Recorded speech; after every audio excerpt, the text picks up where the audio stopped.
तो चलिए बुलेटिन की शुरुआत करते हैं और सबसे पहले बात करते हैं पुजारी की मौत मामले पर जारी पॉलिटिक्स की, जिस पर सियासी घमासान मचा हुआ है। पुजारी की मौत पर सियासत पूरी तरीके से प्रदेश में गर्मा गई है। सरकार के साथ बीजेपी की पहले दौर की जो वार्ता है वो बेनतीजा रही है। अपनी तीनों मांगों पर बीजेपी सांसद किरोड़ी लाल मीणा अड़े हुए हैं। उन्होंने ऐलान कर दिया है कि इंसाफ मिलने तक यह प्रदर्शन जारी रहेगा। बीजेपी का सरकार पर राजनीति करने का भी आरोप है। तो यह बड़ी खबर आपको बता दें, जयपुर से है, जहां पर वार्ता हुई लेकिन यह बेनतीजा रही है। ग्राफिक्स के जरिए अब तक की स्थिति भी हम आपको समझा रहे हैं। तो ग्राफिक्स के जरिए हम आपको यह समझाने की कोशिश कर रहे हैं कि अब तक की यह स्थिति जो है वो क्या रही है। पहले दौर की जो वार्ता रही है वो बेनतीजा रही है।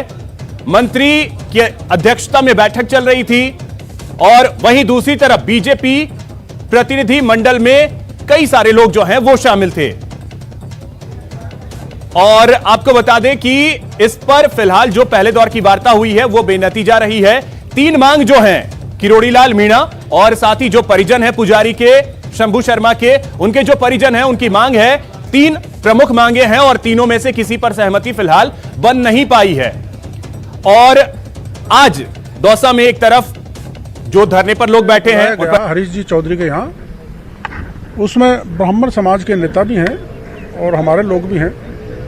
एक ज्ञापन हमने सरकार को प्रस्तुत कर दिया, उस पर चर्चा हुई, लेकिन सरकार के मंत्री उन हमारे मांगों के प्रति गंभीर नहीं है। इसलिए हमने तय किया है कि हमारा धरना जारी रहेगा। लेकिन दुर्भाग्य से बातचीत के बाद ऐसा लगा कि बातचीत में पूरी तरह कहीं ना कहीं राजनीति हावी है।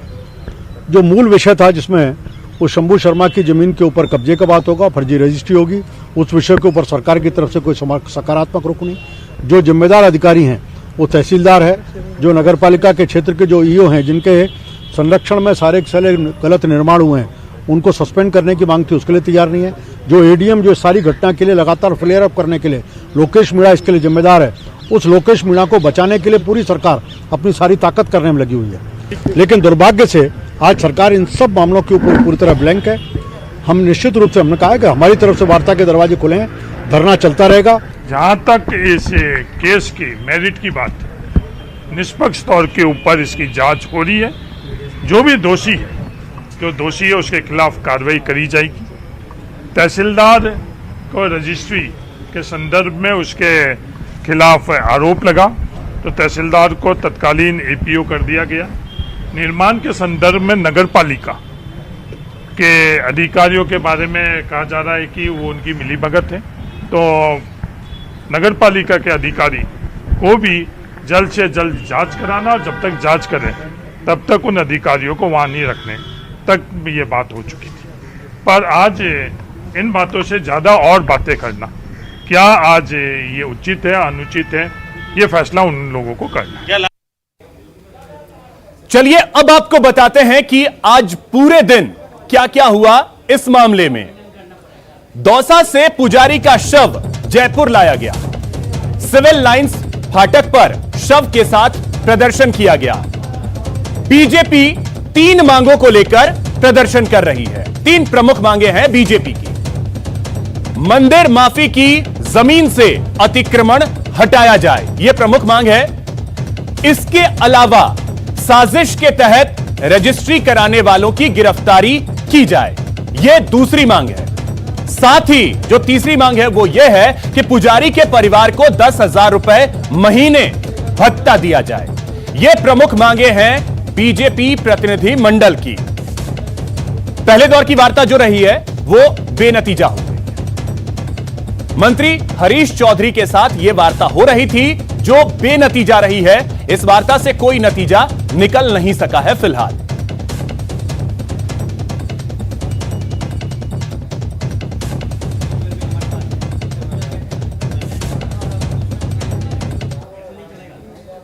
तो पुजारी की मौत के बाद से प्रदेश में बवाल मचा हुआ है। अब आपको आज की दो तस्वीरें दिखाते हैं। पहली तस्वीर दौसा की है। महवा से गुपचुप तरीके से पुजारी के शव को जयपुर भेज दिया गया। इसके बाद पुलिस ने लाठीचार्ज किया, धरना दे रहे लोगों को तितर बितर करने के लिए। और दूसरी जो तस्वीर है वो जयपुर की है, जहां शव को गुपचुप तरीके से लाया गया और सिविल लाइंस फाटक पर प्रदर्शन किया गया। तो दो तस्वीरें, दौसा की और जयपुर की। गुपचुप तरीके से शव को लाया गया जयपुर और जयपुर में सिविल लाइंस फाटक पर प्रदर्शन किया गया। ये तस्वीरें आप देख सकते हैं।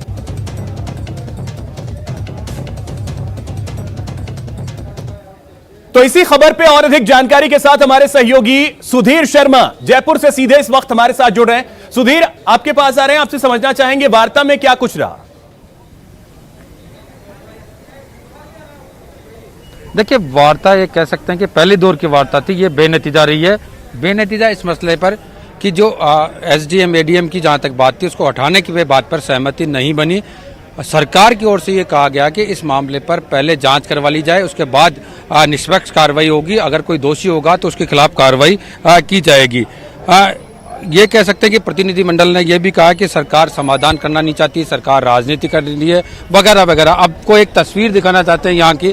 किरोड़ीलाल मीणा हैं जो कि पूरे इस मामले को देख रहे हैं, यहाँ अपने आराम की मुद्रा में भी आ चुके हैं, फोन पर बातचीत कर रहे हैं। उनसे भी हम बात करने की कोशिश करेंगे कि आखिर समाधान क्यों नहीं हुआ। सरकार ने कहा है कि वार्ता कंटिन्यू जारी है और इस वार्ता के बाद निष्कर्ष निकलेगा, लेकिन जब वार्ता की टेबल तैयार होती है उस टेबल के ऊपर जाने के बाद सहमति नहीं बन पाती है।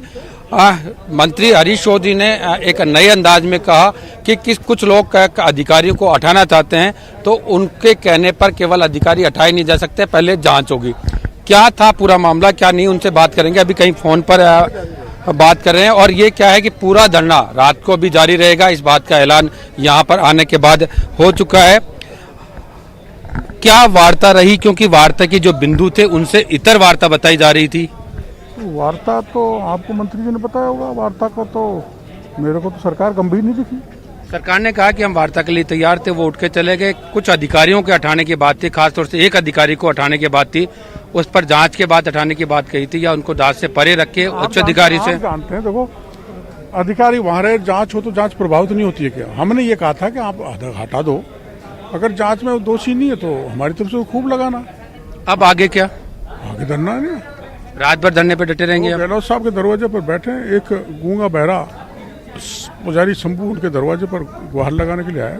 एक बात और निकल के आई कि निशाना कहीं हुआ है, काम कहीं और हो रहा है।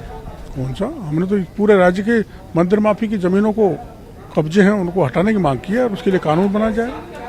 एक मानवाधिकार आयोग की तरफ से इस तरह की भी सामने आ चुका है कि किसी की डेड बॉडी को इतने दिनों तक नहीं रखा जा सकता है। मानवाधिकार को यह भी सोचना चाहिए, मानव की हत्या हो रही है तो उसमें भी सरकार के खिलाफ कॉग्निजेंस ले, केवल इससे काम नहीं चल जाता। जो 10 साल से जो पुजारी लड़ रहा है उसकी सरकार नहीं सुन रही तो क्या किया जाना चाहिए, आप मानवाधिकार आयोग से पूछ लो। अब पूरी तरह से आप यहाँ डटे रहने वाले हैं रात भर। अभी तो ये फैसला हुआ है, हम यही डटे रहे। दूसरी दौर की वार्ता की कोई बातचीत, कोई आगे कदम बढ़ा, क्योंकि डेडलॉक की स्थिति से कभी वार्ताएं नहीं होती है। वार्ता की टेबल तो तैयार है, सरकार बात करेगी तो फिर दोबारा तैयार है। देखिए, बिल्कुल इस आंदोलन के कह सकते हैं जो प्रदर्शन के जो थे वो कह सकते हैं कि किरोड़ीलाल मीणा ने इसको महुआ थाने पर ले गए, वहाँ पे प्रदर्शन किया। और आज जबकि इस पुजारी शंभू शर्मा का जो वो है वो यहाँ पर शव को यहाँ पर रख दिया गया। आपको एक तस्वीर और दिखाने की कोशिश करते हैं कि ये शव यहाँ पर रखा हुआ है, कुछ लोग उसको घेर के बैठे हुए हैं। और लेकिन अभी जो बात है वो सामने निकल के आई है कि रात भर यहाँ पर ये प्रदर्शन और ये धरना जारी रहेगा और मृतक शंभू सिंह का जो शव है वो यहीं पर रहेगा, क्योंकि बर्फ डाल दी गई है। आप देख सकते हैं सीधे तस्वीरों के माध्यम से भी। जी चलिए, बिल्कुल सुधीर, तो हम देख पा रहे हैं कि अब मामला जो है फिलहाल पहले दौर की वार्ता से क्लियर नहीं हो पाया है। उम्मीद की जानी चाहिए कि जल्द से जल्द ये मामला सुलझे। फिलहाल बहुत शुक्रिया आपका तमाम जानकारी के लिए, बहुत शुक्रिया सुधीर। चलिए अब रुख करते हैं अगली खबर की ओर। तो ग्राफिक्स के जरिए तब तक हम आपको यह भी समझा दें कि ये स्थिति जो रही है आज दिन भर की वो क्या रही है। साजिश के तहत कई सारे आरोप जो है, प्रत्यारोप जो है वो लगाए जा रहे हैं। जो प्रमुख मांगे हैं वो भी हम आपको बता रहे हैं। 10,000 रुपए महीने का भत्ता देने की मांग की जा रही है। बीजेपी प्रतिनिधिमंडल और सरकार की जो वार्ता रही वो विफल हुई है।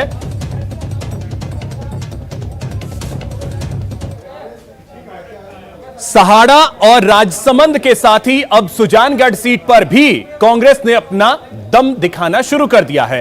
कांग्रेस के लिए सुरक्षित मानी जाने वाली सुजानगढ़ सीट पर चुनाव प्रचार करते हुए पीसीसी चीफ गोविंद सिंह डोटासरा ने कांग्रेस के उम्मीदवार के लिए वोट मांगे तो बीजेपी की नीयत और नीति पर गंभीर सवाल उठाए। देखिए गोपालपुरा में डोटासरा का सियासी दांव।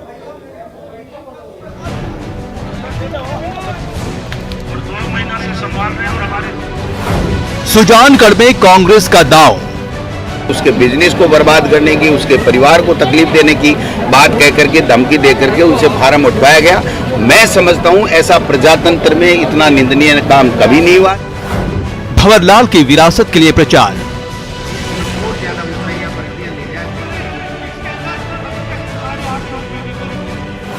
उपचुनाव जीतने का डोटासरा मंत्र। न तो भारतीय जनता पार्टी को और मोदी जी को अब कोई वोट देने वाला है। तीनों उपचुनाव में कांग्रेस जीतेगी और आने वाले समय में केंद्र में भी कांग्रेस सरकार सत्तासीन होगी। उपचुनाव में कांग्रेस के लिए सबसे सुरक्षित समझी जाने वाली सुजानगढ़ सीट के लिए पीसीसी चीफ गोविंद सिंह डोटासरा ने प्रचार का आगाज किया। गोपालपुरा की सभा में पूर्व मंत्री मास्टर भंवरलाल के कामकाज का जिक्र कर डोटासरा ने एक बार फिर जनता से कांग्रेस उम्मीदवार के लिए आशीर्वाद मांगा तो संकेतों में साफ कर दिया कि बीजेपी की चाल अब जनता समझ चुकी है। लेकिन ये जनता अब समझ चुकी है। अब उन्होंने अपनी आंखों में दवाई ठीक डाल ली है, इसलिए वो आंखों से ठीक देख करके कच्ची रोटी नहीं खाएगा, न उसका पेट दुखेगा। इसलिए न तो भारतीय जनता पार्टी को और मोदी जी को अब कोई वोट देने वाला है।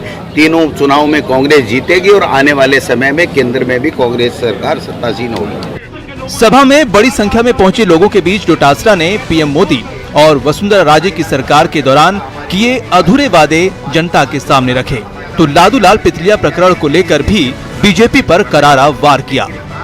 सभी फायदे के लिए लड़ते हैं, नुकसान के लिए कोई लड़ता है क्या? दूसरे को चुनाव जिताने के लिए थोड़ी लड़ता है, चुनाव जीतने के लिए लड़ता है। लेकिन आप उसको चुनाव ही नहीं लड़ने दोगे, जो उसका मूलभूत अधिकार है उससे आप वंचित कर दोगे, उसको धमका दोगे, तो फिर कहाँ कानून का, कहाँ संविधान का राज रहा? आप बताओ।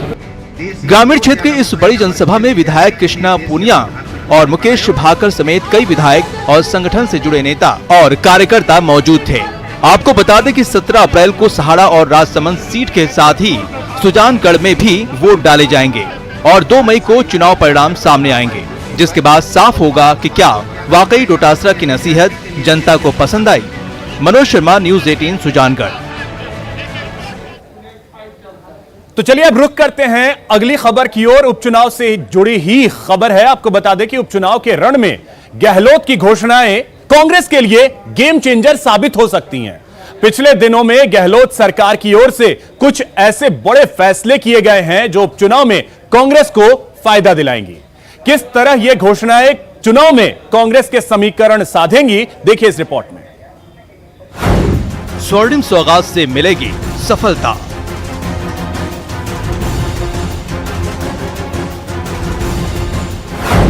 चिरंजीवी योजना से पूरी होगी चाहत। उम्र सीमा में छूट से कितना फायदा?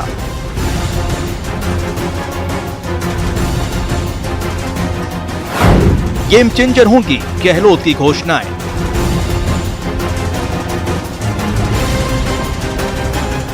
सवाल यही है कि क्या प्रदेश में 3 सीटों पर होने जा रहे उपचुनाव में गहलोत गेम चेंजर साबित होंगे, क्योंकि हाल के दिनों में गहलोत सरकार ने कई बड़े और अहम फैसले किए हैं जो उपचुनाव में कांग्रेस को सीधा फायदा दिला सकते हैं। गहलोत सरकार की ओर से किए गए इन फैसलों से कांग्रेस को उपचुनाव में अलग अलग वर्गों को साधने में मदद मिलेगी। माना जा रहा है कि कुछ बड़े निर्णयों से उपचुनाव में पार्टी को बड़ा फायदा दिला सकते हैं। फैसला नंबर 1, गरीब सवर्णों को रिजर्व कैटेगरी की तरह आयु और शुल्क में छूट का प्रावधान। गहलोत सरकार के इस फैसले से पार्टी को स्वर्ण वर्ग का साथ मिलने की उम्मीद है। फैसला नंबर 2, मुख्यमंत्री चिरंजीवी योजना के तहत प्रत्येक परिवार को 5 लाख रुपए के स्वास्थ्य बीमा का प्रावधान। चिरंजीवी योजना के लिए ई मित्र पर रजिस्ट्रेशन में लगने वाला शुल्क भी हटाया। आम आदमी को राहत देने वाले इस कदम से पार्टी को काफी उम्मीद है। फैसला नंबर 3, गहलोत सरकार ने प्रशासन गांव के संग अभियान का ऐलान किया है। इस अभियान से ग्रामीण मतदाताओं का पार्टी को साथ मिलने की उम्मीद। फैसला नंबर 4, भर्ती प्रक्रिया में सुधार के लिए उच्च स्तरीय कमेटी के गठन का फैसला। सीएम के साथ वार्ता के बाद बेरोजगारों के कई मुद्दों पर बनी सहमति। इन फैसलों से पार्टी को बेरोजगार और युवा वर्ग का साथ मिलेगा। फैसला नंबर 5, एमबीसी आरक्षण मामले पर सुप्रीम कोर्ट में मजबूत पैरवी का निर्णय। इससे गुर्जर वोटों के साथ ही एमबीसी में शामिल दूसरी जातियों को साधने में मदद मिलेगी। हमारे जो आर्थिक कमजोर बच्चे हैं, जो ओबीसी में नहीं आते हैं, एससी एसटी में नहीं आते हैं, एमबीसी में नहीं आते हैं, उनको भी हमने छूट दी है। पहले तो 8 लाख तक इनकम की छूट थी, उसके पहले ये अड़चनें थी, मकान जायदाद जमीन जायदाद वो खत्म करी। अभी हम लोगों ने खत्म कर दिया है, तो उनका भी एससी एसटी ओबीसी के आयु सीमा में भी और फीस के अंदर भी छूट मिलेगी। ये बड़ा फैसला भी हमने किया। राजस्थान का हमारा काम अच्छा, कोरोना का मैनेजमेंट अच्छा, राजस्थान नंबर 1 स्टेट बनकर उभरा कोरोना के मैनेजमेंट में। इसलिए मैं इतना कह सकता हूं, इन तीनों उपचुनाव में सहाड़ा, राजसमंद और सुजानगढ़ में जनता इनको सबक सिखाए, इनके घमंड का मुंह तोड़कर जवाब दे और राजस्थान की सरकार के साथ खड़ी होकर बीजेपी के षड्यंत्र को हराए। मुझे पक्की उम्मीद है कि बीजेपी का तीनों चुनाव में सफाया हो जाएगा और तीनों जगह कांग्रेस भारी बहुमत से जीत कर आएगी। उपचुनाव से पहले आए राज्य बजट में सीएम अशोक गहलोत ने 943 घोषणाएं कर सबको चौंका दिया था। वहीं गहलोत सरकार के बेहतर कोरोना मैनेजमेंट को भी कांग्रेस उपचुनाव में भुनाने की कवायद में जुटी है। गहलोत सरकार के इन बड़े कार्यों और उपलब्धियों को कांग्रेस फील्ड में जाकर बता रही है और इनके बूते वोट हासिल करने की जुगत में लगी है। यानी उपचुनाव में गहलोत की घोषणाएं गेम चेंजर्स साबित हो सकती हैं। जयपुर से न्यूज़ 18 राजस्थान के लिए दिनेश शर्मा की रिपोर्ट। शनिवार को सीएम चिरंजीवी योजना को लेकर मेगा संवाद करने वाले हैं। सीएम ने ट्वीट कर ये खुद जानकारी दी है। मुख्यमंत्री ने ट्वीट किया है, मुख्यमंत्री चिरंजीवी स्वास्थ्य बीमा योजना को जन जन तक पहुंचाने तथा इसमें सभी वर्गों की भागीदारी सुनिश्चित करने के लिए शनिवार 10 अप्रैल को दोपहर 12:30 पर वीडियो कॉन्फ्रेंसिंग के माध्यम से वार्ड एवं पंचायत स्तर तक के जनप्रतिनिधियों एवं कार्मिकों के साथ संवाद करेंगे। इस संवाद का सोशल मीडिया प्लेटफॉर्म पर लाइव प्रसारण भी होगा।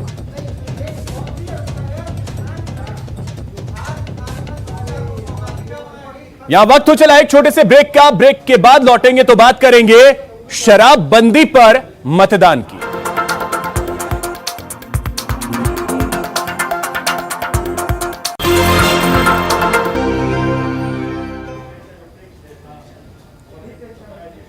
ब्रेक के बाद आपका स्वागत है। चलिए अब बात करते हैं शराबबंदी पर मतदान की। राजसमंद जिले की थानेटा ग्राम पंचायत में शुक्रवार को वो होने जा रहा है जिसका लोगों को लंबे समय से इंतजार था। इसका जोश ऐसा है कि नाच गाकर जश्न मनाया जा रहा है।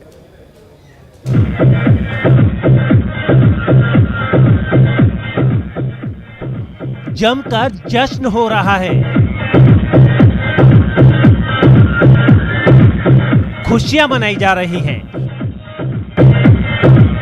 बात ही कुछ ऐसी है, आप भी सुनेंगे तो हैरान रह जाएंगे। यहाँ मतदान पर जोश आई है।